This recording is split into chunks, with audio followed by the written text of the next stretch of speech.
some ahistorical legal theory that won't be, I'm afraid, taking into account the whole history of law. It's going to be, I want to pick up on, rather than try to do the talk I was going to do, I thought I'd just try to pick up on a couple of the themes that came out of the questions in the previous session. In particular, the question of ontology, and why ontology is important for thinking about criminal law. The title of my talk is The Criminal Justice and Human Freedom. So what does criminal justice have to do with human freedom? Now, we might think it's about, it's very little to do with human freedom. It's about coercion. It's about curtailing freedom, if anything. The norms of criminal law, the general part of criminal law as it's called, the basic norms of liability, don't say anything much about freedom. We find one or two mentions of freedom in criminal law doctrine, in consent, and I'm talking really, you know, I've got no authority to talk about Indian criminal law.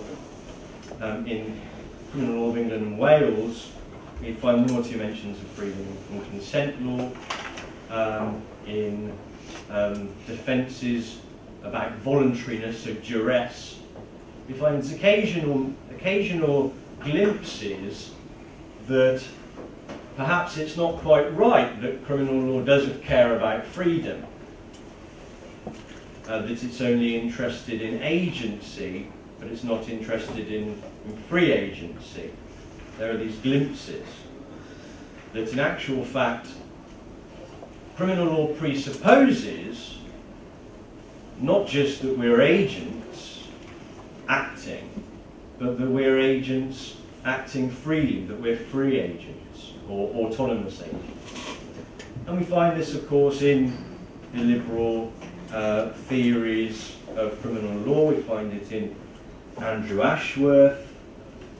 And there's a passage from Andrew Ashworth that I think is quite a nice passage. It sort of sums up the ambivalence in liberal criminal law theory towards the problem of freedom. He says, one of the fundamental concepts to the justification of criminal laws is the principle of individual autonomy, that each individual should be treated as responsible for his or her own behaviour. And the factual element in autonomy, as he puts it, the factual element, is that individuals in general do have the capacity and sufficient free will to make meaningful choices. Whether this is true cannot be demonstrated. So it's a factual element that cannot be demonstrated. Okay, and that's kind of the problem for criminal law, that it ultimately is in a position where it has to assume that agency is autonomous, because otherwise it doesn't make sense to hold people responsible for what they do. Merely the fact that you're an agent and that you did something is not really here or there. We see that because we find that you might do something under duress, and in that case you've not acted freely and so you're not held responsible. So it's not enough to just be an agent acting. Really, you have to be acting autonomously, and that means you have to have sufficient free will to make meaningful choices. And yet we don't actually know whether people do. And the leading liberal theorists admit that this is something we don't actually have any ability to demonstrate. We just have to assume it. And that's, you know, that's right at the start. That passage is from right at the start of Principles of Criminal Law, the sort of canonical contemporary liberal accounts of criminal law. And you know, we get that in the first few pages. It's on page 23. And then we have another 500 pages in which the question or the problem of whether or not people are autonomous is never revisited. It's just left to hang there, and then we say, well, let's just move on and not worry about that. Let's get into the details of criminal law. Okay, so that's kind of the sort of setup, I suppose. And then I want to say something about why ontology is important in thinking about this problem. There's a basic philosophical assumption. It's not just in criminal law, it's in contemporary, it's in modern philosophy, it's exemplified in Kant, we find it in contemporary moral philosophy, the view that agency is necessarily autonomous. That insofar as you're acting as an agent, actually, it's not possible to be acting as an agent but not to be doing so autonomously. And this is because we have the power, a special kind of rational power, which means that regardless of whatever constraints there might seem to be on the way that we act, we've always got the possibility, we always have the power to do otherwise than we do. We always have the power to use reason, and contemporary Kantians talk about the power to step back from your motives, desires, fears, whatever factors might seem to have caused or led to a criminal action. The agent always, in fact, has the rational power to stand back from the motives and the drives and the forces that lead to action and exercise rationality, exercise reason, to evaluate those desires, those motives, those fears, and rule them in or out, decide whether or not to make them the principles of your action. That's the sort of philosophical underpinning. And where does that leave us when we look at criminal law? A good example of the problem that that sort of view creates for criminal law is the prevalence of psychopathologies of various kinds amongst the offender population. Around 3/4 of the prison population in England and Wales have psychopathology, one or more serious psychopathologies, such as personality disorders, addictions, and other disorders. Now, this creates a lot of difficulty when we're trying to assess the justice of blaming people and holding them responsible for what they do, when what they do seems to be shaped by a disorder of some kind, or a pathology of their agency. These sorts of psychopathologies are sometimes referred to as disorders of agency or pathologies of agency. Why does psychopathology create a problem for our desire to blame in a way that's justified? Well, one reason might be that psychopathology is at least a good case, at least one important case of a lack of autonomy in agency. We think about somebody like an addict or a phobic. You know, if somebody who's got a drug addiction or someone who's got a paralysing phobia of something is still acting as an agent when they're taking their drug that they're addicted to, or when they're fleeing the scene of the terror that might be a spider in my case, or whatever else it is that rocks your boat. People are still acting, the agent is still acting as an agent, but they don't seem to be acting autonomously. It doesn't seem to be the case that their reason is shaping their conduct. Because for one thing, if you ask a phobic, why are you running away from that little spider, they're not going to give you a host of good reasons. They're going to say, well, to be honest, I don't know. It's crazy, isn't it? I can't make sense of it myself. It's a crisis of intelligibility that an agent in that sort of situation faces. They're not able to make sense of their own motives and their own actions. And Alan raised the question of what a criminal might say if we asked them why they committed an offence. They're not going to say, to reproduce criminogenic structures.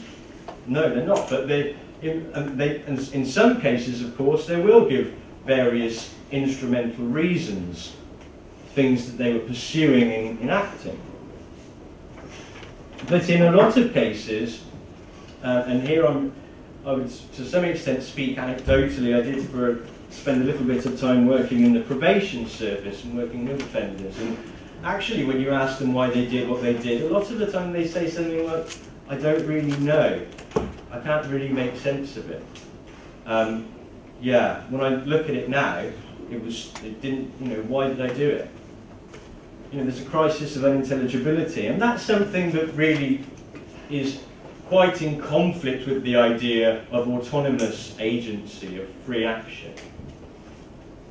The idea of autonomous action is that one, in Augustine's phrase, the agent knows the end under the aspect of the end. They know what they're pursuing, and they know it as something worth pursuing. And for non-autonomous agents, for heteronymous agents, unfree agents, and phobics or addicts might be cases of this. The agent doesn't know the end they're pursuing under the aspect of the end. They don't know really why they're doing what they're doing. It doesn't make sense to them as something valuable to pursue. Okay, so this suggests a gap between agency and autonomy that's denied in both the positivist and the idealist philosophical traditions. And this is where ontology becomes important. The gist, I think, of what I want to say here is that a critical realist conception of human beings is precisely one that's capable of sustaining a difference. To come back to the ontology point, is I think Derrida really doesn't quite understand the point of ontology in an Aristotelian sense of ontology. It's not the Platonic ontology of independently existing forms that are transcendent in some way. It's a realist ontology is about saying that we have a real nature, but that nature is one that, you know, we are real, we're substances, if you like. We're bearers of a certain kind of form, the human form. But our nature is a developmental potentiality. The essence of human being is not something that's automatically given. It's something that must develop and come to be in the world. And in order to develop our essential nature and the powers, including the rational powers that are essential, that are part of our essential nature, we need certain kinds of conditions in the world. To become autonomous requires developmental conditions, the right sort of conditions to develop the powers of autonomy. And when we look at something like psychopathology, what we find there is agency, but agency in which the rational powers constitutive of autonomous agency have not been able to develop properly. And then when we look at what sort of real conditions might lead to psychopathology, well, the comorbid factors are social hardships and deprivation, childhood trauma, are developmental privations that are structured by various axes of social injustice and oppression. Now, the important point about psychoanalysis in all this, and why psychoanalysis and critical realism go together, is that psychoanalysis helps us to understand at the individual level the developmental and the precarious developmental process and the the relational conditions that developmental process requires if we're to develop the powers to become autonomous. And if we don't get the right sort of relational conditions when we're very young, and the history of psychoanalysis has gone from saying, well, it's about when you're 3, 4, 5, to saying actually it's about the first sort of 6 months and 12 months. If we don't get the right relational conditions, then we don't. Then it becomes difficult to develop the rational powers of autonomy. And psychoanalysis actually gives us some important concepts for understanding what those rational powers amount to. And they amount to things like containment in Wilfred Bion's work, the capacity to localize emotional reactions to your own mind, to be able to contain unconscious fantasies instead of projecting them onto the world or acting them out in the world and reflectively. So the sorts of privations of our powers that psychoanalysis has traced to developmental privations and social injustices help us to flesh out this thought, this realist thought, that we are bearers of the human form and we are agents as bearers of the human form, but we're not necessarily free. That autonomy, far from being something that is given as a metaphysical feature of rational agency, which is how the Kantian tradition sees it, it is something that is a difficult accomplishment that requires psychological, relational, and ultimately social conditions to make it a possibility.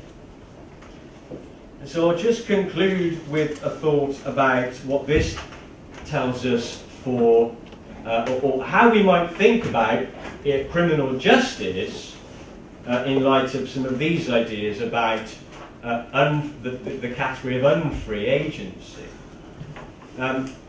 What sort of practice might we have if our practice of holding responsible is based on a fictional assumption that agents are per se autonomous? What does that mean? What would we have to do then? Do we just get rid of the practice of holding responsible and have a reifying, objectifying, ethically unserious life together instead? That's what retributivists claim. The new retributivists of the 1970s said, if you don't hold responsible, you'll just be, the only other option is to reify people and treat them as bits of mere nature. And then we have an ethically, that's where it leads. If you criticise criminal law in terms of the problem of freedom, then you're really saying that we should just let everybody off the hook, that everybody has an excuse, everybody has an exemption, and you've got nothing ethically serious to say. Well, I would propose a different way of thinking about it. Bernard Williams really brings out nicely this error of thinking that our particular practice of holding responsible that we've developed and sort of refined in the modern period is all there is to our possibilities for ethical practice. But that's a very narrow-minded way of looking at it. And I would suggest, well, I'll just put this out there and I won't have time to develop what I mean really, but we might think that what we need is an ethical practice about responsibility that's appropriate to the reality of not free agency, but unfree agency. Now, unfree agents are still agents, and if we do something heteronomously, we still do it, and there's still a process, both first-personally, of coming to terms with what we've done, albeit that we weren't free in doing so, and a dialogical process, a second-personal process of relating to a person who's done something seriously wrong. Even if they did do it unfreely, how we relate to them and how we move forward with them in a dialogue. And what would be the aim of that dialogue? Well, I would say it would be, the aim would be a process that instead of assuming people are autonomous when they do something wrong, and you may have noticed the more wrong what you did was, the more autonomous you must have been, is the sort of assumption. You know, when the killers of Jamie Bolger, Thompson and Venables, where they were 10 years old at the time, well, if they'd have stolen a Mars bar, we'd have said they're only children, but because they killed somebody, we said, well, no, they must really have been autonomous agents. They need to be blamed and punished. But why don't we say, instead of assuming that people are autonomous, we'll say, look, we know that you're not necessarily autonomous, but we want to have a process that leads towards autonomy in a relational, in a dialogical way.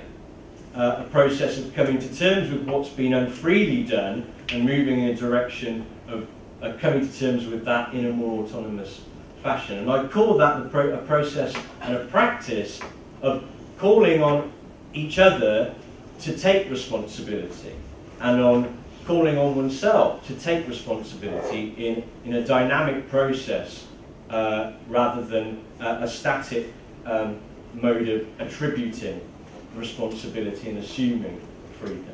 So I'll leave it there. Thanks very much.